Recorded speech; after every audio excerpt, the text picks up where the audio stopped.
ပြည်သက်ကြီးများအားလုံးပဲမင်္ဂလာပါရှင်။ကျမတို့ရဲ့99 Audio Book Channel မှာပြည်သက်ကြီးတို့ပြန်လည်ကြိုဆိုလိုက်ပါတယ်ရှင်။ကျမဒီနေ့ပြည်သက်ကြီးတို့ထပ်မံပြီးတော့မှတင်ဆက်ပေးခြင်းတဲ့ဇာတ်လမ်းလေးကတော့စာရေးဆရာအကားစော်ရေးသားထားတဲ့ပညာသည်အဖွားစောနဲ့ငှက်တဲ့သူဆိုတဲ့ဇာတ်လမ်းလေးကိုတင်ဆက်ပေးသွားမှာပဲဖြစ်ပါတယ်ရှင်။ဇာတ်လမ်းလေးမစတင်ခင်မှာကျမတို့ရဲ့ channel လေးကို like and subscribe လုပ်သွားဖို့အတွက်တောင်းဆိုချင်ပါတယ်ရှင်။ຫນွေပေါက်ပြီးဆိုတော့တို့တွေတို့လှလှတို့စီသွားလည်ကြတော့ငလင်းရေအဖွားကထပြောတယ်ဗျအေးဆိုတာကလည်းကျွန်တော်အမေကိုပြောတာပါကျွန်တော်ဘွာမကရင်မစီမာကသမီး9ယောက်သား1ယောက်ရှိတယ်ဗျဝင်းဝင်းမြမြလှလှမော်မော်အေးအေးတေးသေးဆိုပြီးတော့သမီးတွေကအဆန်လိုက်ရှိတာကျွန်တော်ရဲ့အမေနာမည်ကအေးအေးလို့ခေါ်တယ်ဗျလှလှဆိုတာကတော့အမေအထက်ကအမပေါ့ဗျအမေတို့ကလည်းကျုပ်ရှိမှပြောခဲ့တယ်လို့ပဲမျိုးချောင်းရဲ့အနောက်ဘက်ကတင်းလောက်ကွက်ထဲမှာနေကြတာမဟုတ်လားຫນွေပေါက်လို့6တွေ့ဖြစ်သွားပြီဟေးဆိုရင်တော့ကျုံနဲ့အဖွားနဲ့ကအမေတို့စီကိုသွားလည်ကြလေးရှိတယ်ဗျအဲ့ဒါနဲ့ပဲအဖွားစောကိုနှုတ်ဆက်ပြီးတော့ဖားတို့ကနေစားစရာတောက်စရာကြီးကိုဝယ်အဖွားကလည်းအချောက်ချမ်းကလေးတွေချက်ပြုတ်ကြော်လော်ပြီးတော့ခရီးသွားဖို့ပြင်ဆင်ကြတယ်အမေတို့ဘက်ကတောရဲဆိုတော့ခေါင်နေဗျစားစရာတောက်စရာလဲတောတာလောက်ပဲရှိတာမုံနိုဘာတို့ဆိုတာကတိတ်ပြီးတော့မှရှားတယ်တက်လောက်ခွက်ထဲမှာကြတော့ကျုပ်ကိုဝမ်းခွဲညီဝမ်းခွဲလေးတွေလည်းရှိသေးရဲ့လေအားလုံးပြည့်စဲထုတ်ပိုးပြီးတဲ့ခါကျတော့တက်ခွက်ဘက်ကိုသွားတဲ့တစ်တင်ကားရင်နဲ့ကျုပ်တို့မြေဖွားရင်လိုက်လာခဲ့ကြတယ်ရိုးမထဲမှာတက်ထုတ်တဲ့လူတွေကမျိုးချောင်းအထီကိုစမ်းချောင်းရည်နဲ့တက်လုံးတွေကိုချပေးတယ်ဗျမျိုးချောင်းကနေဖားတို့လမ်းတိုင်းတက်ပြန်ထုတ်တာအဒီကနေမှတဆင်ပြင်မုံကြီးဘကိုးအထီကိုတော့တစ်တေတဲကြတာပေါ့ဒါကြောင့်ပဲတက်ကားနဲ့လိုက်သွားရင်တော့တက်ကွက်ထိန်နာဒီကိုလိုက်ဆိုင်မြန်မြန်ရောက်နိုင်တယ်ဗျတက်ကွက်ထဲကိုသွားရင်တော့ပျော်စရာကောင်းတာတွေကလည်းတစ်ခုရှိသေးရဲ့တက်ကွက်ထိတ်ကပြန်လဲဆင်နေနဲ့တွေ့ရင်တော့ဆင်ဦးကြီးကောင်မမိုးပေးပြီးတော့ဆင်လိုက်စီးလို့ရတယ်ဆင်မားလည်းတက်ဆွဲဆင်ဆိုတာရှိသလိုတက်ဆွဲဖို့အရွယ်မရောက်သေးတဲ့ဆင်တက်ဆွဲပြီးတော့အသက်အရန်ကြီးသွားတဲ့ဆင်တွေကိုတော့ပစ္စည်းတဲ့ဆင်တွေဖြစ်သုံးဆွဲတယ်လို့အဖွားကပြောဘူးပါပဲကျုပ်တို့ကတော့တက်ဆွဲဆွဲမတက်မဆွဲဆွဲဆင်စည်းရတယ်ဆိုရင်ပျော်နေတော့ပါပဲဗျာတက်ကွက်ထဲမှာလည်းအဖေနာမည်ကိုလူတွေကသိမသိကြဘူးအမေနာမည်ကိုပြောလိုက်ရင်တော့အားလုံးကသိကြတယ်သိဆိုအမေကဈေးတွေပါရောင်းအကျိုးတွေပါပေးတာဟုတ်ဗျကံမကောင်းတဲ့ခါကျရင်တော့ကျွဲလဲကြီးတွေကိုစီးရတာကျုပ်တို့ကလှဲစည်းနေကြဆိုတော့လှဲကြီးတော့မစည်းချင်ဘူးပေါ့ဗျာဒီတစ်ခေါက်သွားတော့ကံကောင်းတယ်လို့ပြောရမယ်တက်ကွက်ထဲသွားဖို့လုံးမှာကျွန်တော်ဘာကြီးနဲ့တွေ့တယ်ဗျဘာကြီးရဲ့နာမည်ကဦးပေါက်ကြိုင်နဲ့လူကောင်းလဲခတ်ထွားထွားပါပဲသူကစင်ဦးစီးကျွန်တော်ကြီးတော့တော်လှရဲ့ယောက်ျားပေါ့ဗျာဘာကြီးရဲ့စခန်းမှာစင်တွေကိုလေးကျင့်ပေးရတဲ့လူလို့ပြောတယ်အခုလဲဈေးလာဝယ်တာတဲ့သူ့စင်နဲ့ကျုပ်တို့ကိုတစ်စခန်းထီကိုခေါ်သွားတယ်ဗျစင်ကြီးစီးရလဲတလုံးလုံးနဲ့ပြောစရာသိကောင်းတာပဲလူတွေအားလုံးရပေါ်စီကနေသွားရတယ်ဆိုတော့နန်းထဲတောင်စိတ်ကြီးဝင်သွားမိရဲ့စင်ဆိုတဲ့ကောင်လဲသွားတာလာတာသိရင်သာတာဗျဘာကြီးတို့ထိန်းချောင်းထားလဲပါမှာပေါ့လမ်းမှာလူတွေနဲ့မလွတ်နိုင်တဲ့တစ်ကိုင်းတွေပါတယ်ကိုတွေ့ရင်တော့နှမောင်းနဲ့ချိုးဖဲ့ပစ်လိုက်တာပဲကြီးရတယ်တင်းချင်းချင်းနဲ့သွားတယ်ဆိုပေမဲ့လဲသူတလန်းကလူ10လန်းလောက်ရှိတော့တနေရာနဲ့တနေရာကိုခဏလေးနဲ့ရောက်တာပါပဲဗျာ။ဘာကြီးပြောတာကတော့ဆင်ကတမင်အနှေးသွားနေလို့တဲ့ဗျ။ဆင်ကိုခက်မြန်မြန်လေးပြေးခိုင်းရင်ဆိုင်ကယ်စီးရတဲ့လောက်ကိုမြန်နေဆိုပဲဗျာ။ကျုပ်ကတော့အဲ့လောက်အမြန်ကြီးတော့မစီးချင်ပါဘူး။မတော်လို့ပြုတ်ကြလို့ရှင်ဆင်နှင်းခံရပြီးတော့ပြားချသွားမှာမဟုတ်လား။တိတ်ကွက်ထဲကိုရောက်တော့အမေတို့ကြီးတော်တို့ကနှုတ်ဆက်ကြတယ်ဗျ။ကျုပ်တို့ကလည်းတိတ်ပျော်တာပဲ။ဟာတို့မှလည်းမြောက်ရှောင်းအောင်စော့တယ်။ဒါပေမဲ့လည်းဒီနေရာကိုရောက်တော့ပို့ပြီးတော့မှစော့ကြတာပေါ့တစ်စကမ်းမှာကကျုပ်တို့ရဲ့ဝမ်းခွဲညီကိုလည်းရှိတယ်လေဒေါ်လာရဲ့အကြီးဆုံးသားကဖိုးစော်လို့ခေါ်တယ်ဗျသူကအသက်18နှစ်လောက်ပဲရှိအောင်ပါဒေါ်လာရဲ့ဒုတိယသားကတော့ပိုင်နဲ့သူကကြောက်ထက်တစ်နှစ်လားပဲငယ်တယ်တစ်စကမ်းထဲမှာတော့ကျုံနဲ့ပိုင်တွေကတွဲပစ်တာများပါတယ်တစ်စကမ်းထဲကတန်းလျားလိုမျိုးတဲကလေးတွေစုပြီးစောက်ထားတာအဲ့ဒီမှာဝန်ထမ်းတွေလည်းနေကြတယ်အဖွားတော့သူ့သမီးရဲ့စကားကြီးဖောင်ဖွဲ့ပြီးပြောနေကြတာပေါ့ကျုပ်တို့ကတော့စကန်းထဲကကလေးနဲ့တဲကလေးတွေအရှင်နာတဲကွင်းကလေးမှာစော့နေကြတာ3-4ရက်လောက်ကြာတော့စော့ရတာပြင်းသွားကြီးဗျအဲ့ဒီခါတောလည်ဖို့လုပ်ကြတယ်ကျုပ်ကိုဖိုးစော်ဆိုတာတော့ကိုတိတ်ကြွတာပဲဗျမုတ်ဆိုးပညာလည်းတော်တော်တတ်တာသားကြီးဆုံးဆိုတော့အားကိုးရတယ်ဆိုပါတော့ကိုဖိုးစော်ကကြက်ထောင်ငှက်ထောင်ပုတ်ခိုင်းနေလဲထောင်နေတခါတလေဆိုရင်တော့သူ့ရဲ့ထောင်ကြောက်တွေမှာဂျေတွေတမင်တွေကိုဖမ်းမိတာကျုပ်တို့ရောက်ပြီးတော့2ရက်မြောက်တဲ့နေ့ကျတော့တမင်တကောင်ထမ်းချလာတယ်ဗျတမင်ဓမ္မလို့တော့ပြောတာပဲအရွယ်ကတော့ခွေးထန်နေတော့ကြီးမယ် သူတို့အတွက်ကတော့ဘာမှတိတ်မထူးကြပဲမဲ့လေကျုပ်တို့မြေးဘွားတော့တမင်သားနဲ့ထမင်းစားရတာပေါ့ဗျာပြောမဲ့တာပြောရတာဗျကျုပ်ဘွားဟင်းချက်တိတ်ကောင်းတာအမေတို့ဒေါ်လေးတို့ကလည်းအဖွားလောက်ဟင်းချက်မကောင်းတချန်နဲ့နေတဲ့ဒေါ်သေးသေးတောင်မှပဲအဖွားလောက်ဟင်းမချက်မကောင်းအမေတို့တွေဟင်းချက်ရင်တော့စားလို့ရရုံသာချက်တာအဖွားကတော့အဲ့ဒီလိုမဟုတ်ဘူးဗျဘယ်ဟာဘလို့လေးနဲ့ချက်လို့ရင်ဘလို့စားကောင်းလဲဆိုတာသိရဲ့ဒါကြောင့်ပဲအဖွားချက်ရင်တိတ်စားကောင်းတာပဲတမင်သားနုနုလေးကိုအဖွားကစီပြန်လေးလက်ကလေးချက်ပေးတာဆိုတော့စားလို့ကောင်းလိုက်တာပြောမနေပါနဲ့ဗျာအမဲသားဝတ်သားနဲ့တော့ဘာမှမဆိုင်ဘူးဗျကိုဖိုးစော်သမင်းရလာတော့ကျုပ်ကလည်းတောလိုက်တာကိုစိတ်ဝင်စားသွားတယ်ဒါနဲ့ပဲနောက်တနေ့တောကိုလိုက်ဖို့အဖွားကိုခွင့်တောင်းတာပေါ့ဗျာဒေါ်လှတော့နင့်ကိုဖိုးစော်ကိုခေါ်သွားတဲ့အဖွားကလည်းဖိုးစော်ပါလို့ရှင်ခွင့်ပြုတယ်ဆိုပဲဗျကိုဖိုးစော်ကလည်းတကယ်ကိုအားကိုးရတယ်လို့ပဲလူကလည်းပိန်ပိန်ပါပါပဲဒါပေမဲ့သူ့ရတကူလုံးမှာအစီမရှိဘဲနဲ့ကြက်သွားတွေမြောင်မြောင်ထနေရဗျဘိုက်မှာလည်းအကွက်တွေထပြီးတော့ကြစ်လစ်နေရပဲကျုပ်တို့ငငယ်တုန်းကတော့အဲ့ဒီလိုအကွက်တို့ခြေထောက်ကွက်လို့ခေါ်တာအခုနောက်ပိုင်းမှာသာစစ်ပတ်တွေလားဘာတွေလားအဲ့လိုနားလဲတာဗျကိုဖိုးစော်ကတော့တောလဲပြီးတော့ဟိုဟာဒီဟာဖမ်းပြီးပြန်တယ်ဒေါ်လာကလည်းအသားတွေဘာတွေဆိုဖြတ်ဖြူပြီးတော့ပြန်ရောက်လာဗျကိုဖိုးစော်တောထဲသွားတယ်ဆိုရင်လည်းလက်ပလာနဲ့ပြန်လာရတာကိုမရှိဘူးခုအသက်ကြီးသွားတော့ကိုဖိုးစော်ကအာကုတုံနဲ့အကျိုးပေးမှန်သိသွားတယ်နောက်နေ့တော့ကိုဖိုးစော်ကကျုံနဲ့ပိုင်ပိုင်နဲ့ကိုတောအုပ်တရားစမ်းကြောင်းလေးတစ်ခုစီကိုခေါ်သွားတယ်ဗျပစုံဖမ်းမလို့တယ်ဗျကျုပ်ကကြားဘူးတာကတော့ပစုံဆိုတာကန်နေအိုင်နေမှာပဲရှိတာပါဒီလိုတောထဲမှာရှိပါမလားပေါ့ကိုဖိုးစော်ကကျုပ်ကိုစမ်းကြောင်းကလေးရအထက်ဘက်စီကိုခေါ်သွားတာသူပြောတာကတော့အဲ့ဒီမှာကြောက်ပစုံနေရှိရဲ့တဲ့စမ်းကြောင်းရအထက်ဘက်မှာချောင်းကကျင်းသွားပြီးတော့ရေရလည်းခြေသလုံးလောက်ပဲရှိတော့တာတောင်ကြချောင်းဆိုတော့ကြောက်တုံးနေကြောက်ထက်တွေကလည်းတအားပေါ်တာပဲကိုဖိုးစော်ကရှေ့ကနေသွားနေနေကိုကိုကိုင်းပြီးတော့ကြောက်တုံးအောက်တစ်ခုတည်းကိုလက်နှိုက်ပြီးတော့စမ်းနေဗျ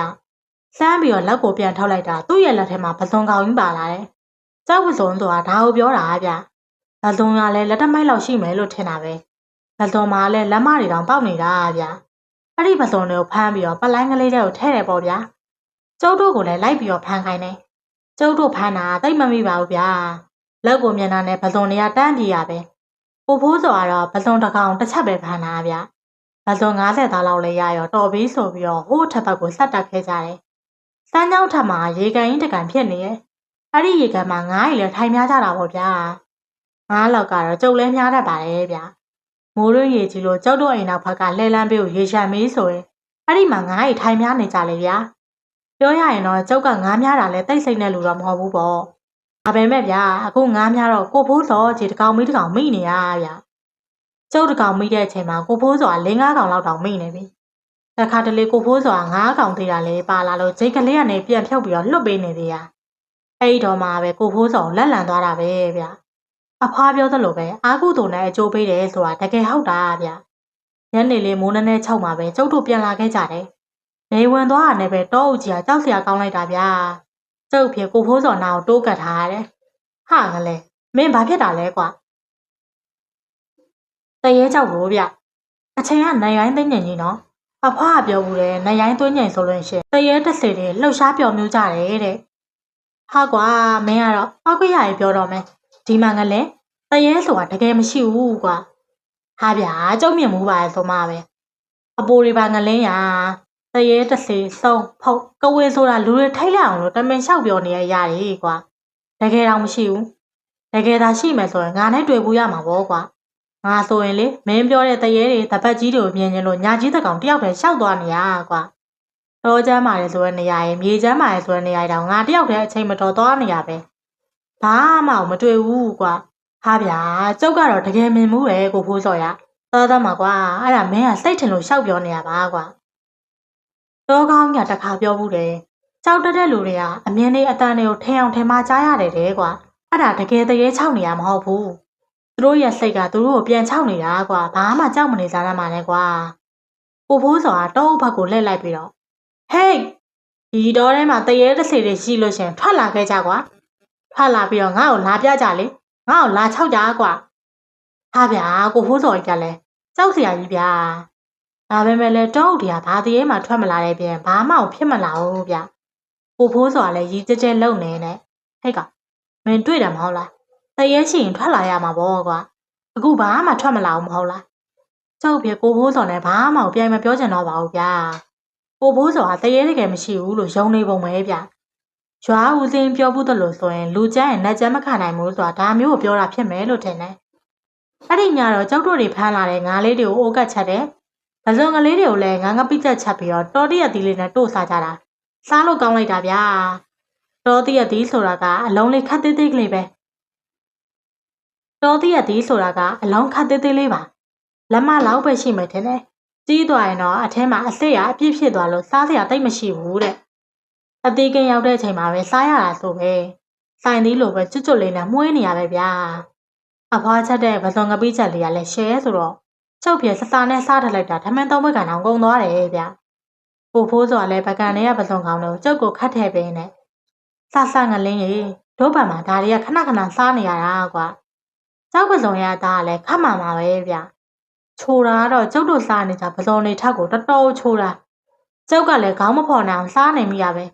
ကိုဖိုးစော်ကြီးကလည်းကျုပ်ကိုအားရပါရစားတာကိုကြည့်ပြီးတော့ကျဉ်နှက်နေတာဗျ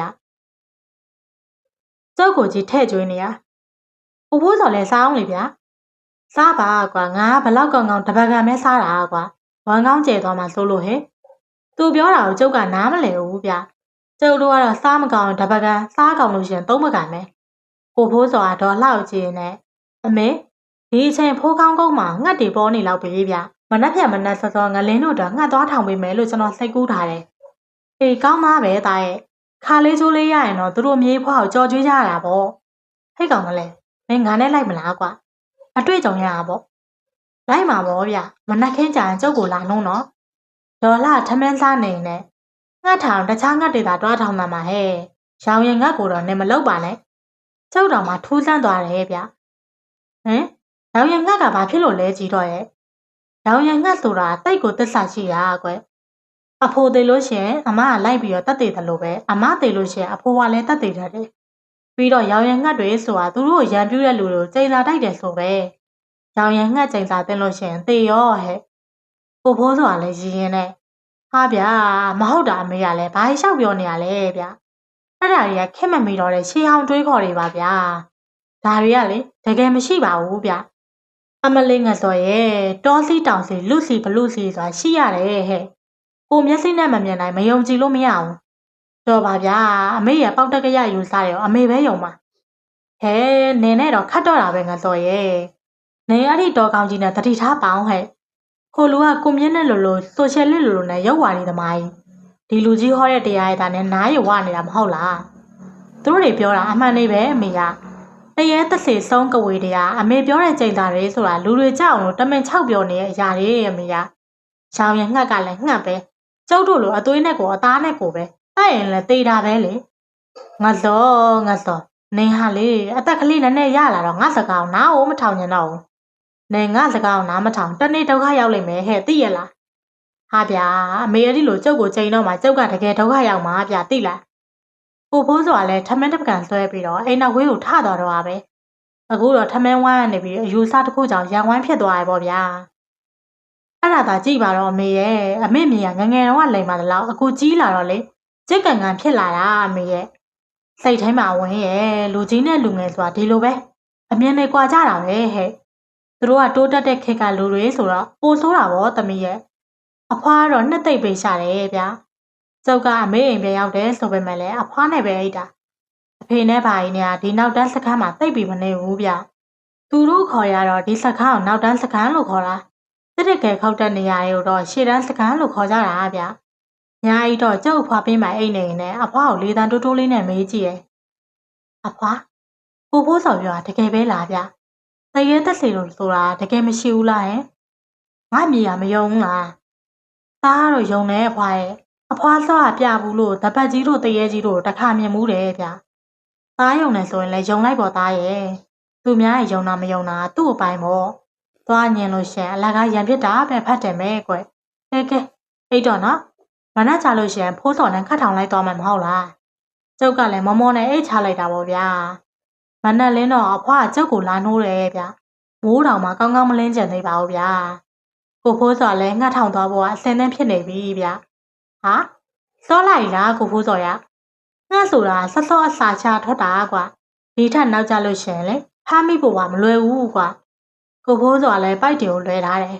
ကျုပ်ကလည်းမျက်နှာတက်ပြီးတော့သူနဲ့အတူတူလိုက်လာခဲ့ကြတာပေါ့ဗျာပိုင်ပန်ကတော့မနိုးလို့ဆိုပြီးတော့သူ့ကိုမခေါ်ပဲထားခဲ့တာဗျမနဲ့လေးမေးဆိုပေမဲ့နေမထွက်သေးတော့ခက်မောင်မောင်လေးဖြစ်နေတာခိုးခေါင်ကုန်းဆိုတာတိတ်တော်မဝေးဘူးလို့ပြောတယ်အဲ့ဒီနေရာကိုသွားနေနဲ့လမ်းမှာငှက်ပေါင်းစုံတွေ့တယ်ဗျ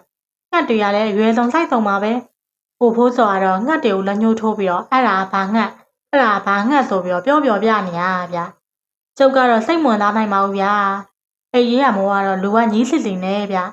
ျဒီလိုမှန်းသိလို့ရှင်လေငှက်ထောင်မလိုက်ဘဲနဲ့အိမ်မှာပဲအိတ်နေခဲ့ပါတယ်ခိုးခေါင်ကုန်းဆိုတာဂုံးကမှုလေးတစ်ခုပဲဗျတစ်ပင်ကြီးတော်တော်များများရှိပြီးတော့တစ်ပင်ကြီးတွေဘလောက်တောင်မြင့်တယ်လဲဆိုရင်လေတမမော့နဲ့တောင်ကြည့်ရတာကိုဖိုးစောကလည်းကိုနဲ့အတန်ကြီးတွေကြားလို့နားထောင်နေရဲ့ဗျဟာငါလေအဲ့ဒါရောင်ရင်ငှက်ရောတာမဲကွာမဟုတ်မှလွယ်ရောဟောဟိုးရှိရထောက်ကြမင်းကြီးပေါ်မှာအတိုက်လှုပ်ထားပုံရတယ်ကွာရောင်ရင်ငှက်ဦးကတိတ်ဆိတ်တာပဲမင်းကိုစားဘူးစေချင်လိုက်တာကွာဖြစ်ပါမလားကိုဖိုးစောရရောင်ရင်ငှက်ကိုဖမ်းကျုပ်တို့ကိုချိန်သာတိုက်နေပါအောင်မယ်ဗျာအပူတွေပါကွာရောင်ရင်ငှက်ဖမ်းစားရင်တေတတ်တယ်ဆိုတာအလကားပြောတာပါကွာငှက်ဥစားလို့သာတေရမယ်ဆိုလို့ရှင်လေငါတေတာကြပြီပေါ့ကွာဟာကိုဖိုးစောရောင်ရင်ငှက်ဥကိုစားဘူးလို့လားဗျစားဘူးပါကွာငါ့ကိုဦးရအောင်လို့ခေါ်တဲ့လူကြီးရှိစရာတတ်နိုင်ပြီးတော့ကျွေးဘူးလားကွာစိတ်လိုက်တာတော့ကွာကျုပ်ဥဘဲဥတော်ရှုံးနေဖိုးဦးလောက်နင်းနီကိုစိတ်နာကွာဦးရအောင်ကြီးရှိတဲ့ငါဆိုတော့ဒီလူရအခုမရှိတော့ဘူးလားဗျအေးကွာမရှိတော့ဘူးသေသွားကြပြီလေဟမ်ဒါဆိုလို့ရှိရင်ရောင်ရင်ငှက်ကြိတ်လာမိသွားညာလားဟာကွာမဟုတ်ပါဘူးဆေးမှုပြောတာကတော့ငှက်ဖျားဖို့ခေါင်းနဲ့ရောက်သွားတယ်လို့ပြောတယ်ကွာကိုဖိုးစောကလည်းတားလို့မရပါဘူးဗျာသူကယုံမယုံတာ哦ကျုပ်တို့နှစ်ယောက်ကထောက်ကြမင်းကြီးနာကိုတက်လာခဲ့လိုက်တယ်အပင်ကြီးကလည်းမြင်လိုက်တာမိုးထိုးနေရဗျာကျုပ်တို့ရိတ်ခဲကြည့်နေတော့မှပဲငှက်ဝဝါကြီးတကောင်ကဝုန်းကနန်ပြန်ထွက်သွားတယ်ဗျရောင်ရင်ငှက်ဆိုတာတော်တော်ကြီးတာပဲအဲ့ဒီငှက်ကြီးကြော်သွားတော့မှပဲကိုဖိုးစောကတက်ပင်မောကုတ်ဖတ်တက်လိုက်တယ်ကိုဖိုးစောလည်းတက်ပင်တက်တာမြန်လိုက်တာဗျာကျုပ်လည်းတက်ပင်တွေကိုတက်ဖူးပါတယ်ဒါပေမဲ့ဒီလောက်ပင်စီကြီးရဲ့တက်ပင်မျိုးယူတော့တက်ရတာအခက်ခဲရှိနိုင်တယ်ဗျကိုဖိုးစောကတော့ဒီလိုမဟုတ်ပါဘူးဗျာပတ်စိုးကိုဆက်လွယ်တိုင်းပြီးတော့တက်သွားတာမြောက်ကြီးကြနေတာပဲဟိုးပင်ထိတ်မှာငှက်တိုက်ရှိရဲလို့ပြောတယ်ဗျဒါပေမဲ့လည်းကျုပ်ကလှမ်းမမြင်ရပါဘူးဗျာကိုဖိုးစောငှက်ဥတွေနှိုက်နေတော့မှပဲရောင်ရမ်းငှက်ကြီးတစ်ကောင်ကပြန်လာတယ်ဗျကိုဖိုးစောကိုလည်းမြင်ရောအတောင်အောကြီးနဲ့ထအော်ထလိုက်ပါရောဗျာကိုဖိုးစောကိုလည်းအတောင်မှနေတဲ့ပေါက်ချလိုက်တယ်ကိုဖိုးစောကလည်းငှက်ဥတွေကိုပစိုးဆက်လက်တိုင်းထဲကိုထည့်ပြီးတော့ရောင်ရမ်းငှက်ကိုလက်နဲ့ပြန်ပုတ်ချတယ်ဗျရောင်ရမ်းငှက်ကလည်းကိုဖိုးစောကိုတိုက်တော့တိုက်တယ်ကိုဖိုးစောကလည်းတားရိုက်ချလိုက်တော့တဖြည်းဖြည်းနဲ့အနောက်ကိုပြန်လှုပ်သွားတယ်ကိုဖိုးစောကလည်းတစ်ပင်မောကနေဆင်းချလာတယ်ဗျငှက်ကြီးကလည်းမလှမ်းမကကနေလိုက်လာတာပေါ့ကျုပ်ကလည်းအောက်ကနေလေးခွားနဲ့လှမ်းပြထလိုက်တယ်ရေကြီးနားလေရောက်တော့ငှက်ကြီးကဆက်လိုက်မလာတော့ဘဲနဲ့အတန်အောကြီးနဲ့អော်ပြီးတော့ကောင်းငင်မှာပြန်ဝန်းနေရဲ့ဗျငှက်ဦးကလည်းတော်တော်ကြီးတာဗျနှလုံးမရှိတာကျုပ်တို့တွေကဝါကြုံတွေကိုကာကွယ်ပြုတ်ပြီးတော့ဖိုးခေါင်ကုန်းပေါ်ကနေပြန်ဆင်းလာခဲ့တယ်ခုနကငှက်ကြီးကတော့ကောင်းငင်မှာတက်ဆာဆာနဲ့អော်နေရပေါ့ဗျာကိုဖိုးစောကပျော်နေပေမဲ့လည်းကျုပ်ကတော့မပျော်နိုင်ဘူးဗျငှက်ကြီးကိုကြည့်မိပြီးတော့လေစိတ်ထဲမှာတနာလာမိရဲ့ငှက်ဦးဆိုတာတစ်ချိန်ကြာလို့ရှိရင်ငှက်ကလေးအကောင်ပေါက်လာမှာဗျသူ့သားသမီးဖြစ်တဲ့လူအခိုးခံရတယ်ဆိုတော့မိခင်ကဘယ်လိုလုပ်စိတ်ကောင်းပါမလဲဗျာကျုပ်တို့လောက်တာဟုတ်မဟုတ်ရဲ့လားဆိုပြီးတော့ကျုပ်ရဲ့စိတ်ထဲမှာတွေးရရဖြစ်နေမိရဲ့တောတနေရာလဲရောက်တော့မှပဲကိုဖိုးစောကရက်လိုက်တယ်ကဲဒီငှက်ဦးကိုပြန်ယူသွားလို့ရှိရင်လေအမေကပွားစီနဲ့လုံနေမှာကွာဒီတော့ရငါတို့ဒီနားမှာပဲဖောက်စားကြအောင်ကိုဖိုးစောကမြေကြီးတူးပြီးတော့ဒီဦးနှလုံးကိုဖိုးလိုက်တယ်ဗျတိတ်နဲ့ကြီးတော့လဲတူးတာမဟုတ်ဘူးပေါ့ဗျာပြီးတော့တရွက်6တွေတစ်ကိုင်း6တွေစုပြီးတော့အပေါ်မှာမီးဖို့ချလိုက်တယ်မီးပုံပုံပြီးတော့မိနစ်20လောက်လိုက်ကြရောကိုဖိုးစောကမီးဖို့ကိုဖျက်လိုက်တယ်ဗျ9မိနစ်10မိနစ်လောက်ထပ်ထားပြီးတော့မီးဖို့ရဲ့အောက်ကနေမြေကြီးကိုတူးလိုက်တဲ့အခါမှာဥတွေပြန်ပေါ်လာတယ်ကိုဖိုးစောကတော့ဥပူပူကြီးကိုပစိုးနဲ့ဆုပ်ကင်ပြီးတော့အခွန်ခွာလိုက်တယ်ဥကလည်းထဲမှာဝဝကြီးဗျကျုပ်ကိုလည်းတစ်လုံးထိုးပေးတယ်ကဲရော့ငလဲစားဖို့ရှိအောင်စားသားမှာကွာဟာဗျာကျုပ်မစားချင်ဘူးကိုဖိုးစောရဟာဘာလို့လဲကွာမသိဘူးဗျာကျုပ်တော့မစားချင်ပါဘူးဟာကွာမင်းကတော်တော်ကြောက်တတ်တဲ့ငါကြောက်ကောင်ပဲကွာမင်းကဘာလဲရောင်ရင်ငှက်ဥစားပြီးတော့ကျင်းသားသိမ့်မယ်လို့ထင်နေရလားကွာကျုပ်ကဘာမှပြန်မပြောဘဲနဲ့ခေါင်းငတ်ဆိုင်ချပြီးတော့ထိုင်နေမိရဲ့မင်းကွာခက်လုံငယ်ဖြစ်ပြီးတော့မဟုတ်တာရဲ့အတော်ယုံတဲ့ကောင်ပဲအေးမစားနဲ့မင်းမစားရင်ငါပဲစားမယ်ဟဲ့မင်းမစားတော့ငါတော့ဝဝလင်လင်စားရသေးတယ်ဟာ ကိုဖိုးစောကလွယ်ထရစားတုပ်ကလေးကိုဖြေးပြီးတော့အားရပါရတို့စားတယ်ဗျ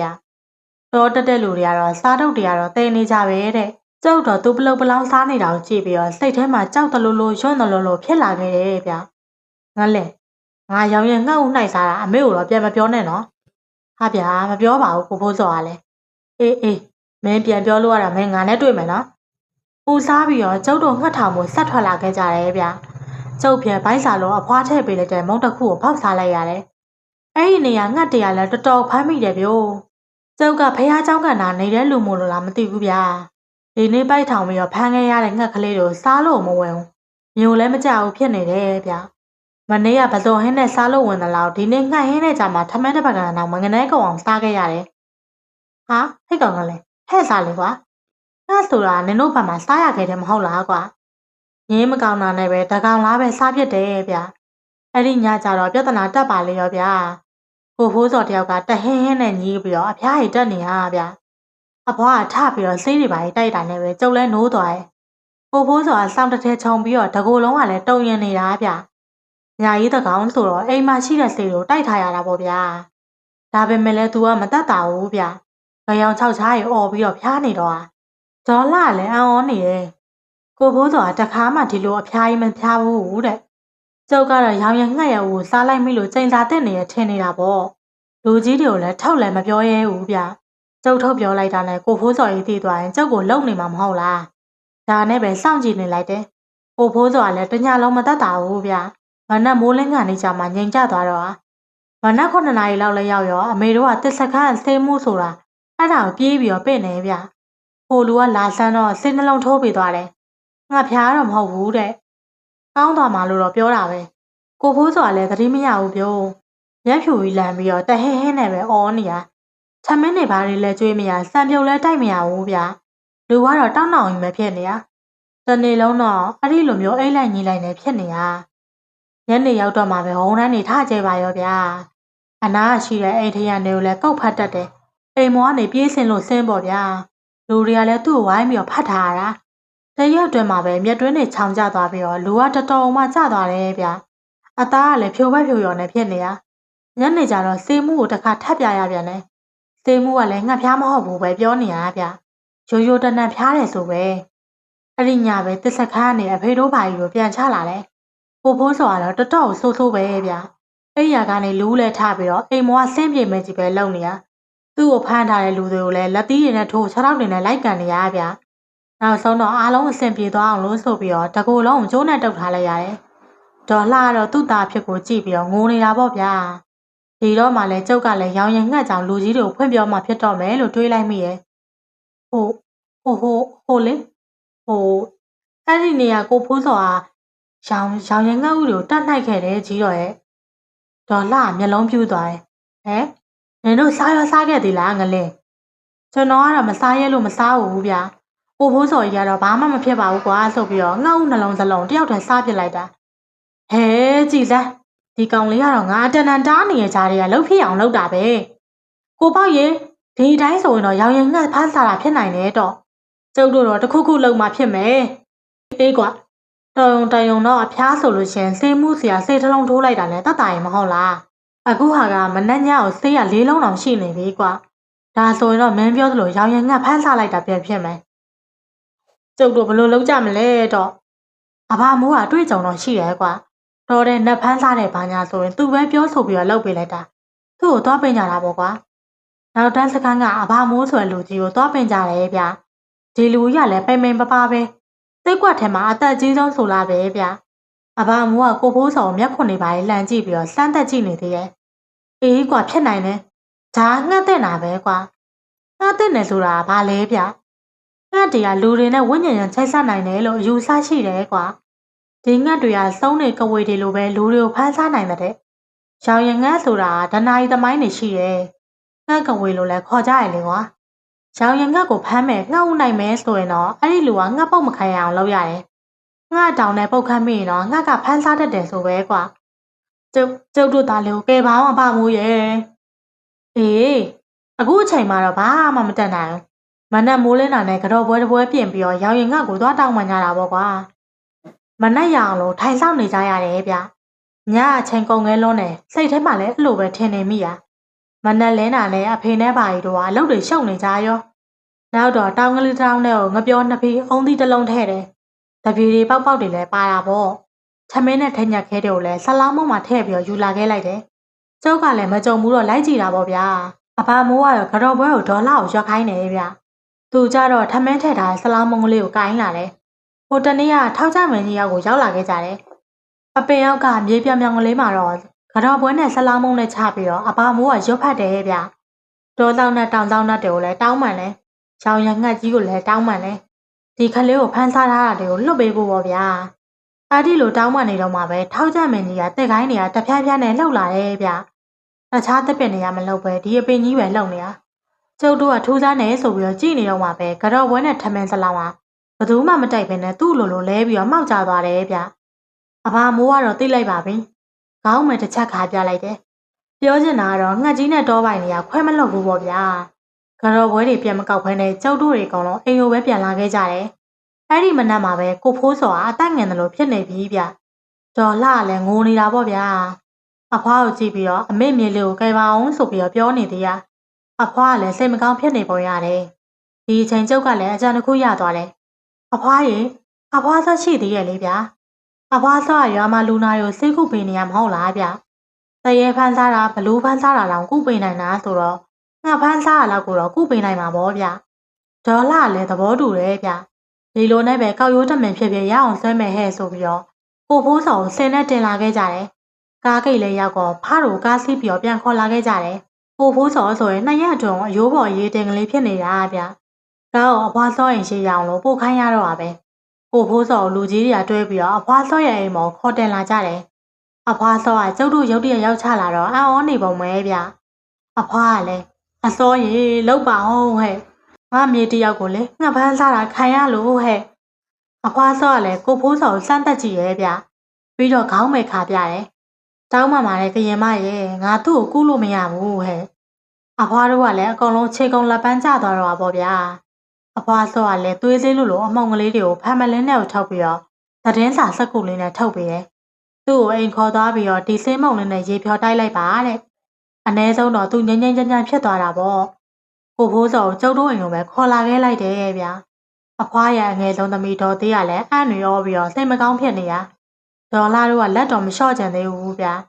ဒေါ်သေးယောက်ျားဦးနေထုံးကကားသမားဆိုတော့ရွာထဲမှာကားသမားတိကျွမ်းရှိရလေဗျာ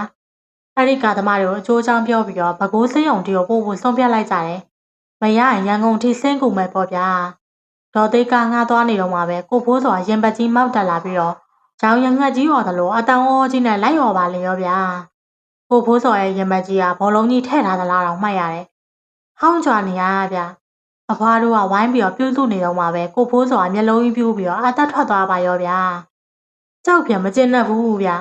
အဖွားစောဆိုတာတိတ်ကိုပညာထက်တဲ့လူဘလူးတွေကိုတော့နိုင်တဲ့ဟာဒီငှက်ကိုတော့မနိုင်ဘူးလေလားဗျာကျုပ်ပြန်အဖွားစောရင်ကိုအပြေးတစ်ပိုင်းနဲ့ထွက်လာခဲ့လိုက်တယ်အဖွားစောအိမ်ပေါ်ပြေးတက်လိုက်ပြီးတော့အဖွားစောကမကောင်းဘူးဗျာအဖွားစောကဘာဖြစ်လို့ကိုဖိုးစောကိုကုမပေးရလဲဗျာအခုကိုဖိုးစောကြီးတေသွားကြီးဗျာအဖွားစောကလည်းခအေးပါပဲအဲ့ဒါအဖွားစောကြီးကုမပေးလို့သူတေရတာဗျအဖွားစောကသူ့ကိုကုပေးလို့ရတယ်ငလင်းရဲ့ဒါပေမဲ့လည်းမကုပေးနိုင်ဘူးအဖွားစောကတဘာဝတရားကြီးရဲ့တန်ခတ်မှုကိုလွန်ဆန်လို့မရဘူးကွယ်အဖွားမှာအစင်းမြင့်တဲ့ပညာတွေတက်ပေမဲ့ဒီပညာတွေနဲ့တဘာဝတရားရဲ့တန်ခတ်မှုကိုကုသပေးလိုက်မယ်ဆိုရင်တော့မတရားမှုတစ်ခုကိုကျူးလွန်လိုက်တယ်လို့ဖြစ်သွားမှာပေါ့အဖွားစောပြောတာကိုကျုပ်ကနားမလည်တော့ဘူးဗျရောင်ရငှက်ချိန်သာအောင်အဖွားစောကဖြတ်နိုင်ခဲ့တယ်ဆိုရင်နောက်လူတွေကလည်းရောင်ရငှက်ကိုဖမ်းဆီးတပ်ဖြတ်စားတော့တဲ့အခါချိန်သာတဲ့အခါအဖွားစောကိုလာပြီးတော့ဖြတ်ခိုင်းကြတော့မှာပေါ့လူတိုင်းကကိုယ့်လောက်ရရဲ့အကျိုးဆက်ကိုကိုပြန်ခံစားရတယ်လို့မှတ်လိုက်ပါကွယ်အဖွားစောကပြောပြီးတော့ကျုပ်လည်းအဖွားစောရဲ့ရင်ဝင်တော့ပြေးဝင်ပြီးတော့ငိုချလိုက်တာပေါ့ဗျာအဖွားစောကလည်းကျုပ်ရဲ့ခေါင်းကလေးကိုပုတ်ပေးနေချတာနောက်ဆုံးတော့ကိုဖိုးစောတယောက်တေးသွားချတယ်ပေါ့ဗျာအဖွားစောကဘာလို့ကုမပေးရလဲဆိုတာကျုပ်ငယ်ငယ်ကနားမလည်ခဲ့ဘူးဗျ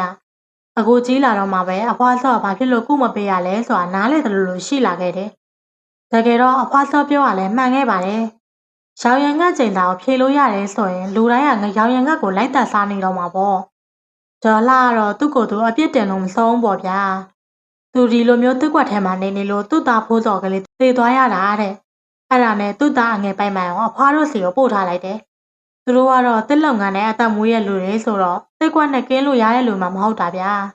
ကျုပ်တို့ကတော့ကောင်းသွားတာပေါ့ဘာလို့လဲဆိုတော့အိမ်မှာစော့ပေါ်တယောက်တိုးလာတာကိုဟုတ်ကဲ့ပါရှင်ဒီနေ့ရဲ့ဇလန်းလေးကိုတော့ဒီလောက်နဲ့ပဲအဆုံးသတ်ချင်ပါရဲ့ရှင်နောက်တစ်နေ့မှာတော့အဖွားစောဇလန်းလေးကိုထပ်မံပြီးတော့မှတင်ဆက်ပေးသွားမှာမို့လို့ကျမတို့ရဲ့ channel လေးကို like and subscribe လေးလုပ်သွားဖို့အတွက်တောင်းဆိုချင်ပါတယ်ရှင်ဇလန်းလေးကိုအားပေးနှက်ဆင်နေကြတဲ့ပရိသတ်တယောက်ချင်းစီတိုင်းအောင်လည်းအထူးပဲကျေးဇူးတင်ရှိပါတယ်ရှင်ဟုတ်ကဲ့ပါရှင်ပရိသတ်ကြီးတို့ထပ်မံပြီးတော့မှနားဆက်မှုအတွက်ဆရာအကစော်ရေးသားထားတဲ့ပညာတဲ့အဖွားစောနဲ့အယူဖို့တို့ဆိုတဲ့ဇလန်းလေးကိုထပ်မံပြီးတော့မှတင်ဆက်ပေးသွားမှာပဲဖြစ်ပါတယ်ရှင်ကျောင်းတို့ရွာမှာနာမည်ကြီးတဲ့အယူကြီးတစ်ယောက်ရှိရဲ့ဗျသူ့ရဲ့နာမည်ရင်းကတော့ကျုပ်လည်းမသိပါဘူးတရွာလုံးကတော့သူ့ကိုဘိုးတိုးလို့ပဲခေါ်ကြတယ်ဗျဒီလူကြီးကယူနေရဒါပေမဲ့လည်းရင်ရင်ကလေးပဲယူနေရပါဒါကြောင့်လဲသူ့ကိုအယူဘိုးတိုးလို့ခေါ်ကြတာသူယူသွားပုံကလည်းထူးဆန်းတယ်လို့ပြောရမယ်ဗျသူကအရင်တော့ကလူကြောလူခံပဲတပားတွေပါတယ်လဲပွဲစားလုပ်တယ်လို့ပြောကြတာရုပ်ကလည်းရုပ်ရှင်မင်းသားရန်အောင်တို့လိုရုပ်မျိုးပဲဗျပွဲစားဆိုတော့ငွေကလေးကလည်းရှိရပေါ့ဗျာဒီကစ်ကားနဲ့ပြောရင်တော့ရုပ်ရှိရေရှမ်းလို့ပြောရမှာပေါ့သူကောင်းလာတဲ့အချိန်ကိုကျုပ်တို့ကတော့မမိလိုက်ပါဘူးဗျာအဖွားပြောပြလို့သိလိုက်တာရန်အောင်တို့လိုဘိုကေကိုအရှိကနေဗုဒ္ဓကလေးညှက်ထားတယ်တဲ့ရှယ်အင်းကြီးအစင်ခက်စိတ်စိတ်အကွက်ခက်စိတ်စိတ်ကလေးတွေဝတ်ပြီးတော့အောက်ကပစိုးကိုမီးဘူးတောက်နေအောင်တိုက်ပြီးတော့ဝတ်တာရဲ့ဗျအဲ့ဒီတော့ကိုဘိုတိုးကပြိုတိုင်းကြိုက်တဲ့နှင်းစီခိုင်းတော့ပဲရွာမှာတော့ကိုဘိုတိုးကိုတစ်ဖက်သက်လိုက်ကြိုက်နေရမိန်းကလေးတွေရှိခဲ့တယ်လို့ပြောတယ်ကျုပ်တို့တီးတတ်တဲ့အရွယ်ရောက်တော့ကိုဘိုတိုးကအယူကြီးဖြစ်နေပြီဗျအရင်ကရင်အောင်နဲ့တူတယ်ချောတယ်ဆိုတဲ့ရုပ်ကလည်းအခုတော့တော်ပုံကြီးတယောက်လိုဖြစ်နေတာတနေ့လုံးဖားတို့ရွာကလမ်းပေါ်မှာတယောက်တည်းစကားကြီးပြောပြီးတော့သွာလာနေရဆိုပဲတွေ့တဲ့အိမ်မှာလည်းထမင်းတွေဝင်တောင်းစားနေရလူတွေကလည်းဖိုတိုးကိုကုံသိနေကြတာဆိုတော့ကြွေးကြမွေးကြတာပေါ့ဗျာအရင်တော့ကဖိုတိုးကကြောက်တော့အိမ်မှာတော့ထမင်းဝင်စားနေရဗျနောက်ပိုင်းကျုပ်ကသူ့ကိုအသားကုန်းနောက်ပြောင်တော့မှဝယ်မစားတော့ဟာကျုပ်တို့ကလည်းခလေးဆိုတော့ဘာသိမှလဲဗျအယူမြင်စကြနေတာကိုကျောင်းသွားကျောင်းပြန်တဲ့ချိန်ပဲဖြစ်ဖြစ်ကိုဘိုတိုးနဲ့ကြုံတာကိုအယူဘိုတိုးဆိုပြီးဝိုင်းអော်ပြီးတော့စနောက်ကြတာဘိုတိုးကလည်းအယူပါဗျသူ့ကိုအယူလို့ပြောရင်သူကအကုန်သိတယ်ကျုပ်တို့စားတာမခံနိုင်တော့ဘူးဆိုလို့ရှင်ဂဲလုံးတွေကောက်ပြီးတော့အနောက်ကလိုက်ပစ်တာဗျကျုပ်တို့ကလည်းအယူကြီးလိုက်ပြီးဆိုပြီးပြေးကြလွှားကြနဲ့ပျော်နေကြတာပေါ့ဗျာဘိုတိုးကိုမစပါနဲ့ငလင်းရဲ့သူ့ဘဝတနာဖို့ကောင်းပါလေဟဲ့အဖွားကတော့ကျုပ်ကိုအမြဲတမ်းနားချနေရဗျကျုပ်ကတော့အဖွားပြောတော့လဲဟုတ်ကဲ့ပေါ့ကျောင်းကပြန်လာတဲ့ကျုပ်ကိုအဖွားကထမင်းဟင်းတွေခိုးခတ်ကျွေးနေတာဗျဒါနဲ့အဖွားဘိုတိုးကဘာဖြစ်လို့ယူနေရလဲသူများလှုပ်လို့ယူတယ်လို့တော့ပြောတာပဲငလင်းရဲ့သူများအဲ့ဒီလိုယူအောင်လုပ်လို့ရလို့လားအဖွားရဲ့ရတာပေါ့ကွယ်ဘိုတိုးကတစ်ချိန်လုံးကဒီလိုမှမဟုတ်တာရုပ်ရှင်မင်းသားရန်အောင်လို့ရဲအောင်လို့ခိုင်းမျိုးမြည်ရဲ့ရွာမှာလည်းအတော်လန်းစမ်းပွင့်တဲ့လူအားဒါကြောင့်ပဲအခုလိုဖြစ်နေတာပေါ့အဖွားကကျုပ်တောက်ဖို့ဟင်းကားလေးကိုခတ်ပေးနေနေဘိုတိုးကနည်းနည်းရှုပ်တယ်ငလင်းရဲ့တခါညောင်တပြေရွာကကရင်မတယောက်နဲ့တွားပြီးတော့ချစ်ကြိုက်ကြတာကရင်မလေးကလည်းချောလိုက်တာဟဲ့ထထမို့အတိုင်းပဲသူ့နာမည်တောင်ဘာပါလဲအဖွားတောင်မိတ်နေပြီးတော့အဲ့ဒီကရင်မလေးနဲ့ယူတော့မလို့ဖြစ်နေပြီးတော့မှဘိုတိုးကမယူတော့ဘဲနဲ့စာတင်ကျောင်းသားကမိန်းကလေးတယောက်နဲ့ထပ်ပြီးတော့ချစ်ကြိုက်ကြတယ်ဆိုပဲအဲ့ဒီမိန်းကလေးနဲ့ယူမဲ့အကြောင်းလဲကရင်မလေးကတီးတဲ့အခါဘိုတိုးယူအောင်လှုပ်ထက်လိုက်တော့ပါပဲယူအောင်လို့စေးခတ်လိုက်တာလားအဖွားရဲ့ဘယ်လိုလုပ်ဟုတ်ပါမလဲအဲ့ဒီကရင်မလေးကဝမ်းတွင်းပါလို့လူတွေပြောကြတာဝမ်းထဲမှာဘာပါတာလဲခတ်လိုက်တာငလင်းရဲ့ဝမ်းတွင်းပါဆိုမှတော့မွေးကလေးကသုံးပညာရေးတက်နေတဲ့လူကိုပြောတာဟဲ့အသက်ကြီးမှသုံးပညာရေးတင်တဲ့လူထက်ဝမ်းတွင်းပါတဲ့လူကပို့ပြီးတော့မှအစွမ်းထက်တာကရင်မကလည်းရက်ဆက်လိုက်တာဗျာအဲ့ဒီလိုလည်းပြောလို့မရဘူးငလင်းရဲ့အစကရင်မနဲ့တောင်ယူမလို့ဖြစ်ခဲ့တာဘယ်နေ့ပဲတော့လက်ထပ်မယ်ဆိုပြီးတော့ရက်တွေရွေးပြီးနေလေလူငယ်ဘာသာပါဝါလဲအချင်းချင်းလွန်လွန်ကျူးကျူးတွေဖြစ်ခဲ့ပြီးထင်ပါတယ်ဘိုတိုးတို့ကပတ်စံရှိတော့အဲ့ဒီကရင်မလေးကိုအယော်ကြီးတွေပေးလိုက်ရသေးရဲ့တဲ့ဘိုတိုးတို့ကပတ်စံရှိတော့အဲ့ဒီကရင်မလေးတို့ကိုယော်ကြီးတွေပေးလိုက်ရသေးရဲ့တဲ့ဒါဆိုရင်တော့ဘိုတိုးအမပေါ်အဖွားရနေရငယ်ပါသေးရဲ့ငလင်းရဲ့ကိစ္စတစ်ခုကိုမှားတယ်မှန်တယ်လို့နင်မဆုံးဖြတ်တတ်သေးပါဘူးဟဲ့ကျုပ်ကလည်းထမင်းနေပဲစားနဲ့ကျုံးစားနေရဗျာဒါနဲ့ဘိုတိုးကိုကုလို့မရဘူးလားအဖွား ကျောင်းကဆရာမပြောတာယူနေရလို့တော့စိတ်ကျမ်းမာရေးစေးရုံလို့အယူထောင်လို့ပို့ရင်တော့ကောင်းသွားတယ်တဲ့အဖွားရဲ့ဘိုးတို့မိဘကြီးကပတ်စံရှိရလို့တွေပဲကွယ်မကူဘဲနဲ့နေပါမလားရန်ကုန်ကိုတော့မှ3-4ခါပို့ပြီးတော့ကူကြတာဒါပေမဲ့လည်းပတ်စံကုန်တာပဲရှိတာဘာမှမတတ်တာလို့စေးရုံကနေပြန်ဆဲလာခဲ့ရလေအဲ့ဒီတော့ရိုးရိုးတန်းတန်းယူတယ်လို့ပဲထင်နေရပေါ့နောက်ပိုင်သိမ့်မတင်ကလို့ပယောဂဆရာတွေဘိုင်းနဲ့တွားပြတော့မှပဲသူများလောက်ထားလို့ယူနေမှသိတာဟဲ့ဒါဆိုပယောဂဆရာကြီးလည်းကုလို့မရဘူးလားဖွာသူတို့ပြောတာတော့ဘိုးတို့ကိုကုမရအောင်လှုပ်ထားတာဆိုပဲအဲ့ဒီကရင်မကိုတော့တောင်းမှမယ်ဆိုရင်ရောဗျာကရင်မလေးကအဲ့ဒီကိစ္စကြီးဖြစ်ပြီးတော့ရှက်ရှက်နဲ့ပဲရွာတမိသားစုလုံးပြောင်းသွားကြတယ်ဆိုတာပဲအင်းလေသူတို့လည်းရှက်ရှာမှာပေါ့အားလုံးလူသိရှင်ကြားဖြစ်ပြီးနေပြီပဲဟာကိုဘယ်ကိုပြောင်းသွားလဲဆိုတာတော့မသိကြဘူးပြောတယ်ဘော်ဂလီဘတ်ဆိုလားဖာပွန်ဘတ်ဆိုလားပြောကြတာပဲသွားပါပြီဗျာဒါဆိုလို့ရှိရင်ဘိုးတို့ကိုဘလို့မှကုလို့မရတော့ဘူးပေါ့နော်ကုမရလို့ပဲဘိုးတို့ယူနေရနဲ့တသက်ရှိနေပြီပေါ့ငလင်းရဲ့ကဲစားမှသာစားသမ်းပါဟဲ့ဟင်းကားတွေအေးကုန်တော့မယ်အဖွားလက်ရကလည်းစားလို့တိတ်ကောင်းတာပဲဗျာစားတော့နေတော့ကျုပ်တို့နဲ့အတူတူနေရဒေါ်သေးသေးကအိမ်ထဲဝင်လာတယ်ဒေါ်သေးသေးကအဖွားရဲ့သမီးအငယ်ဆုံးပေါ့ဗျာသူမွေးကင်းကြတော့တေးသေးကလေးမို့လို့တေးသေးလို့ခေါ်တာတဲ့သူ့ယောက်ျားဦးနေထုံကားလိုက်နေရဲ့ချိန်ဆိုရင်ကျုပ်တို့နဲ့ပဲအတူတူနေရပဲအမေရေအမေဟဲ့တေးအလန့်တကြားနဲ့ဘာဖြစ်လာတာလဲဟဲ့ဘာဖြစ်ရမလဲမေရဲ့ဘိုးတို့ကိုကိုမန္တလေးဆရာကြီးတယောက်ရောက်နေရဲ့ဆိုပဲငါတော့တိတ်မထင်ပါဘူးအေးသူ့ကိုကူဖို့လာကြတာမနှဲတော့မဟုတ်လားဒီဆရာကြီးကတခြားဆရာကြီးတွေနဲ့မတူဘူးအမေရဲ့ဒီဆရာကြီးကသူများလုပ်လို့ယူနေရလို့ရောအထူးစပယ်ရှယ်လိုက်ကိုပေးနေတဲ့လူတဲ့အမေရဲ့အခုတော့မန္တလေးကမနှဲပဲ့လာရတယ်လို့ပြောတာပဲဒီညနေသူတို့အိမ်မှာကိုမှာတဲ့ငါတော့သွားမကြည့်တော့ပါဘူးတေးသေးရဲ့အစောကပြောပြီးသားပဲမဟုတ်လားဘိုးတို့ယူတာကဘသူကုလို့မရဘူးတဲ့အဖွားမသွားခြင်းပဲမဲ့လဲကျုပ်ကတော့သွားခြင်းနဲ့ဗျဒေါ်သေးသေးကလည်းသွားမဲ့ပုံပဲညနေရောက်တော့ဒေါ်သေးသေးနဲ့အတူကျုပ်လိုက်သွားလိုက်တယ်အချိန်ကလည်း9 နာရီလောက်ပဲရှိအောင်ပါဘိုးတို့အိမ်ကပတ်စံရှိတယ်ဆိုတော့တကယ်ကိုအိမ်ကြီးရခိုင်ပေါ့ဗျာ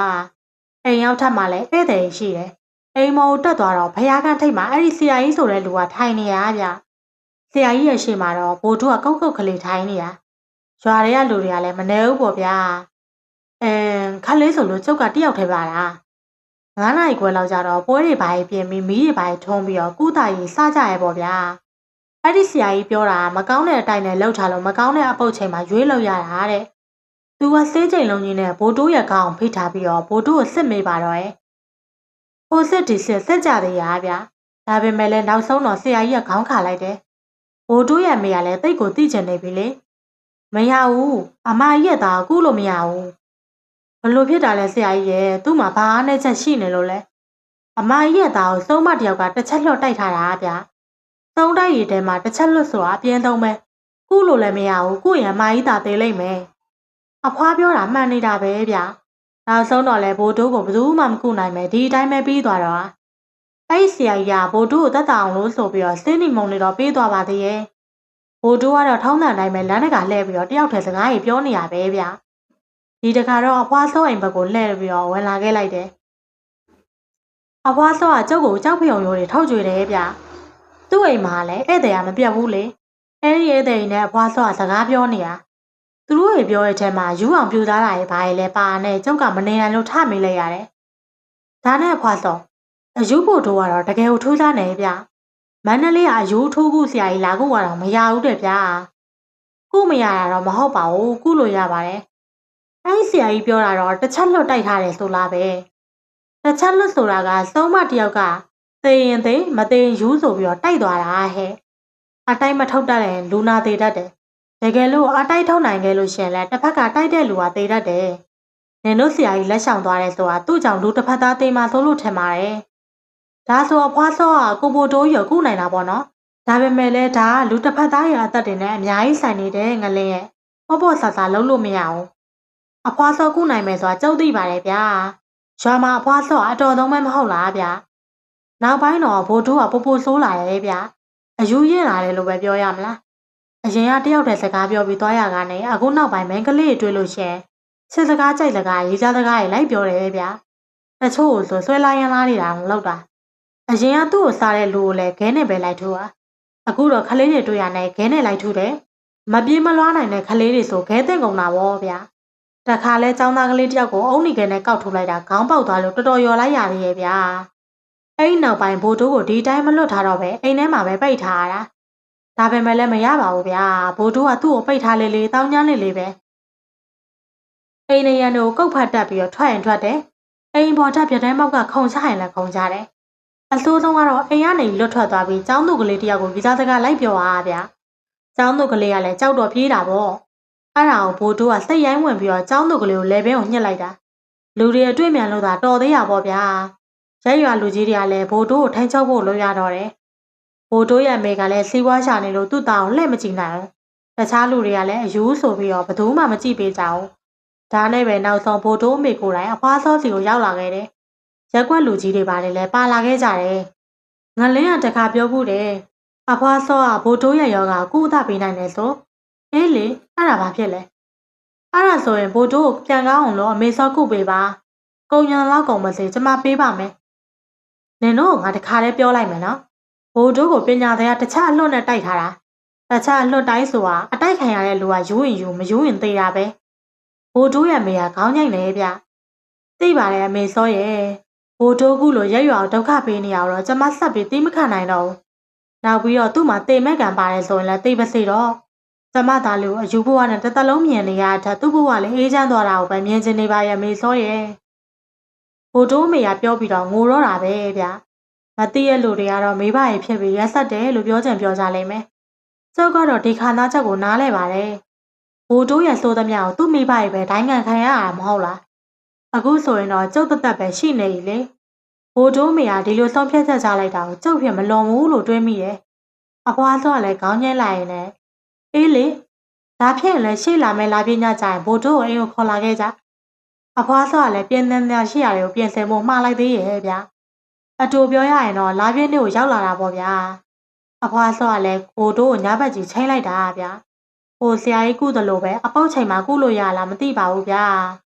အဖွားစောကုတာပိုတောင်နောက်ကျသေးရဲ့ည9 နာရီကျော်မှပဲစကူတာအဖွားစောကနိုင်ယူလဲတကြည့်ကြည့်နေဗျအချိန်တစ်ခုကိုစောင့်နေပုံရတယ်ဘိုးတို့ဘလောက်စိုးတယ်လဲဆိုလူတွေကကျိုးနဲ့တုပ်ပြီးခေါ်လာရတာဗျအိမ်မော်ရောက်တာနဲ့ဘိုးတို့ကလည်းရုန်းကန်နေတော့ပဲအဖွားစောကဘိုးတို့ကိုတစ်ချက်ကြည့်လိုက်ပြီးတော့ဗဇက်ကပွားစီနဲ့လှုပ်လိုက်တာဘိုးတို့ကြီးငြိမ်ကျသွားပါလေရောဗျာ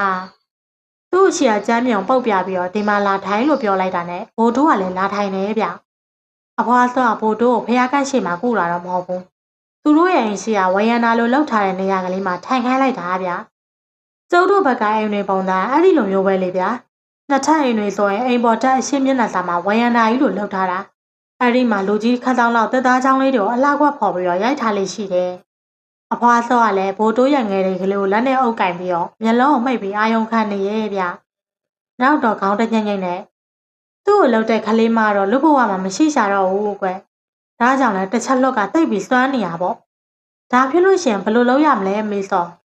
တစ်ချက်လွတ်အတိုက်ကဆက်ရဲ့ချိန်စာရဲ့နှစ်ပိုင်းပါတယ်အခုငါဘိုးတို့ကိုယူအောင်လုပ်ထားတဲ့ဆက်ကိုပဲထုတ်ပေးလို့ရမယ်ချိန်စာကိုတော့ဖြတ်ပေးလို့မရဘူးတစ်ဖက်လူကအသက်နဲ့ရင်းပြီးတော့ချိန်ထားတဲ့ချိန်စာဆိုတော့ဖြတ်ဖို့ကမလွယ်ဘူးဟဲ့အဲ့ဒီဆက်တွေကိုထုတ်ပေးလိုက်ရင်တော့ဘိုးတို့ကအကောင့်တိုင်ပြန်ဖြစ်သွားမယ်ဒါပေမဲ့ချိန်စာရှိနေသေးတော့ဘိုးတို့ကတိတ်ကြကြနေရမှာတော့မဟုတ်ဘူးရပါတယ်အမေစောရဲ့ကျမသားလေးကိုကောင်းကောင်းမွန်မွန်ပြန်ဖြစ်တာပဲလိုချင်ပါတယ်သူနေရတာမနေရတာတော့သူ့ရဲ့ကံပဲပေါ့အဖွားစောကလည်းကျုပ်ကိုစစ်ရင်လုံးကြီးနဲ့ရေတစ်ခွက်ခတ်ခိုင်းလိုက်တယ်ဗျအိမ်ုံဆိုတာဒီဘက်ခေတ်လူတွေသိမ့်မိလိုက်မှာမဟုတ်ဘူးဆင်းနဲ့လှုပ်ထားတဲ့ဇလားခွက်ပုံစံကြီးပေါ့ဗျာအဖွားစောတို့အိမ်မှာစစ်ရင်လုံးကြီးတွေတော်တော်သုံးတယ်ဗျအဝတ်တွေပါရင်စိန်ရင်လဲကိုခေတ်လိုကော်စလားတွေပါရင်လည်းမစိန်ဘူးအိမ်ုံကြီးနဲ့စိန်တာဒေးရပြန်လာလို့အသီးနှံနေပါတယ်စေးဖို့လဲအိမ်ုံပဲသုံးကြတာအခုကျုပ်ကအသီးနှံနေစေးတဲ့အိမ်ုံသေးလေးကိုရေဖြည့်ပြီးတော့ယူလာခဲ့လိုက်တယ်အိမ်ုံကလည်း1000လောက်တော့ရှိမှာပေါ့ဗျအဖွားစောကလည်းအိမ်ုံဝယန္တာအရေးလွတ်တဲ့နေရာကိုရွှေ့ချခိုင်းလိုက်တယ်ဟိုနေရာကိုရွှေ့လိုက်ဒီနေရာကိုရွှေ့လိုက်နဲ့လုံနေသေးတာဗျနောက်တော့မှပဲအိမ်ုံငိန်နေအောင်လို့ခဏချထားပြီးတော့ဘိုးတို့ကိုခေါ်သွားလိုက်တယ်ဘိုးတို့ကိုအိမ်ုံရှေ့မှာစောင်းကြောင်းထိုင်ခိုင်းပြီးတော့အိမ်ုံထဲကိုကြည့်ခိုင်းတယ်ကျုပ်တို့ကြည့်မယ်လို့တော့အဖွားစောကလက်ကပြတယ်နောက်မှသိရတာကလာရွက်ကြီးရဲ့အရိပ်ကိုအိမ်ုံမှာထင်နေအောင်လုပ်တာရဲ့ဗျာရေမျက်နှာပြင်ပေါ်မှာထင်ကြံနေတဲ့လပုံကိုဘိုးတို့ကိုကြည့်ခိုင်းတာဗျထူးတာကတော့ထူးတယ်ဗျည9 နာရီလောက်ဆိုရင်လဘလို့လုပ်ပြီးကောင်းကင်ဘုံကိုရှိမှလဲ ဒါပေမဲ့လည်းထူးဆန်းတာအဲ့ဒီလာပြည့်ရဲ့ပုံရိပ်ကအိမ်တုံထဲမှာပေါ်နေတာပဲဗျအဖွားစောများပညာနဲ့လှုပ်ထားလားမသိပါဘူးဗျာအဖွားစောကရေမျက်နှာပြင်ကလာပုံရိပ်ကိုလက်ညှိုးထိုးပြပြီးတော့ဘိုးတို့3 4ခုမေးတယ်ဗျမေးတာတော့တခြားမဟုတ်ပါဘူးဗျာမြင်လားမြင်ပလားဆိုပြီးတော့ဘိုးတို့ကလည်းမြင်ပါတယ်ပေါ့နောက်တွေ့ပလားနဲ့ထပ်မေးနောက်ဆုံးကြတော့သိပြီလားလို့မေးပြန်တယ်ဗျ3ခုမေးလို့လည်းပြီးရောအဖွားစောကမန္တန်တစ်ခုကိုရွတ်လိုက်တယ်ကျုပ်ကလည်းအသေးစိတ်တော့မမှတ်မိဘူးဗျဆန္ဒမလာမင်းဆိုတာလည်းပါတယ်ဆန္ဒလာမင်းဆိုတာလည်းပါတယ်ငွေကျဲမင်းဆိုတာလည်းပါတယ်ချင်းစရာချင်းကတ်စရာကတ်ထွက်စရာထွက်ဆိုပြီးတော့ဘိုးတို့ရဲ့ငယ်တဲ့ကိုလက်နဲ့3ချက်ပုတ်ထလိုက်တာအဲ့ဒီအိမ်တော်ကြီးကအဖြူရောင်လေးနဲ့လက်ခဏထွက်လာတယ်ဗျအဖွားစောကအိမ်တော်လက်ညှိုးထိုးပြီးတော့ကောင်းငင်ကလာအောင်လှမ်းကြည့်လိုက်တယ်အဲ့လိုလှုပ်လိုက်တော့မှခုနကအိမ်တော်ထဲမှာဝင်းလက်နေတဲ့ရောင်တွေကပျောက်သွားတော့တာပဲအဖွားစောပြောပြတာဒီအတိုက်ကိုလာရောင်ကြည့်ပြီးလှုပ်ထားတာလေဗျအယူယောဂဆိုတာလာနဲ့အများကြီးသက်ဆိုင်နေဆိုပဲခုကရင်မလှုပ်ထားတဲ့အယူဆက်ကိုထောက်ပေးလိုက်ပြီးဟဲ့စိတ်ရန်စွမ်းတွေကိုလည်းလာကိုပြန်လိုက်တာလို့ပြောတာပဲဘိုးတို့ကခုပီယာနဲ့ငန်ကြီးထိုင်နေရဲ့ဗျပြီးရနဲ့ခလေးလေးတယောက်လုံးငိုတော့တာပဲအဖွားစောကလည်းဘိုးတို့ရဲ့ကြောကောင်ပုတ်ပေးပြီးတော့ငိုတော်ဝါကြီးတာငိုချလိုက်ဘိုးတို့ရေဒီလိုသာပြောနေရဲ့ဘိုးတို့ကလည်းငိုတာပေါ့ဗျာမျက်ရည်တွေဆိုရင်ဘူးသီးလုံးလောက်ကြီးကိုရှိတယ်ဗျအဖွားစောကလည်းဘိုးတို့မျိုးဘာမှစိတ်မပူဘူးပြောလိုက်တယ်အယိုးတွေကယောဂပြောင်းဒီလိုပဲငိုတဲ့ဗျဘိုးတို့ကလည်းအယိုးဖြစ်တာတော်တော်ကြာနေပြီဆိုတော့တော်တော်ကြာအောင်လို့ငိုအောင်ပါလေဟုတ်တယ်ဗျဘိုးတို့က3 ရက်လောက်ကြာတည်းတယောက်တည်းငိုလိုက်အဝေးကိုကြည့်လိုက်နဲ့3 ရက်ကျော်တော့မှပဲသူ့အမေကိုစကားကြီးစပြောတယ်ဘိုးတို့ကအခုဆိုအကောင်းနိုင်ဖြစ်သွားပြီဗျသပင်တွေပါလေညှက်ပြီးတော့ရေတွေမိုးတွေချိုးတတ်ပြန်လေးဖြစ်သွားတာအရင်ကသူ့စိုးကမိုက်ခဲတာတွေကိုလည်းတောင်းပန်ပါတယ်လေအယူလောက်တာဆိုတော့လေအကုန်လုံးကခွင့်လွှတ်ကြတာပေါ့သူ့အမေကလည်းအလုပ်တွေပါတယ်လေကိုလုပ်ပေးပါသေးရဲ့ကျုပ်တို့ကိုလမ်းမှာတွေ့ရင်လည်းမုန်းနေပါရင်ဝယ်ကျွေးသေးရဲ့ဗျကျုပ်တို့ရင်ကအယူဖို့တိုးဆိုပြီးစားနောက်ခဲ့ပေမဲ့အခုတော့ကိုကြီးဖို့တိုးဆိုပြီးခေါ်နေကြတော့ပါပဲညနေကာလာသားရဲ့ခတ်တဲ့ချံဝိုင်းမှာလည်းကိုဖို့တိုးကဝင်ခတ်လေးရှိပါတယ်သူကကောင်းသွားပြီဆိုပေမဲ့လည်းစိတ်တထင်းနဲ့နဲ့ဗျဘယ်နေ့တင်မလဲဆိုပြီးတော့စောင့်ကြည့်နေကြတာပေါ့တလားကြာတဲ့ဒီတော့ကိုဖို့တိုးကဘာမှမဖြစ်ဘူးဗျအရင်လိုစိုးပြေပြန်ဖြစ်သွားပြီးတော့ဒီလူကြီးကတချင်ကအယူကြီးပါလို့ပြောရင်တော့မှပဲလူတွေကယုံကြမှာမဟုတ်ဘူးရွာလူတွေကတော့အဖွားစောပြောတာမှားတာလားဒါမှမဟုတ်ဘိုးတို့ရဲ့မေရဲတရားချေရပဲထိရောက်သွားလို့လားပေါ့ဘုံကြီးเจ้าကဦးစင်ကတော့ဘိုးတို့အသက်ရှည်အောင်ဆိုပြီးတော့တပ်ပင်နေပါရဲ့စိုက်ခိုင်းတယ်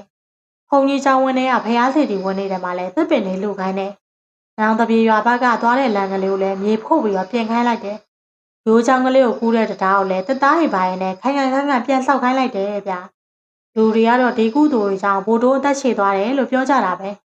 3 လလောက်လဲကြာရောကိုဘိုးတို့ကိုသူ့အမေကအိမ်အောင်ချပေးဖို့စဉ်နေပြီဗျကျုပ်တို့ရွာမင်းကလေးနဲ့တော့မဟုတ်ဘူးရွာကမင်းကလေးကကိုဘိုးတို့ကိုဘယ်လိုလုပ်ယူရဲပါမလဲတခြားတရွာကားပေါ့ဗျာကိုဘိုးတို့ရဲ့အမေရဲ့ကျေးဇူးမကင်တဲ့မင်းကလေးတယောက်ပေါ့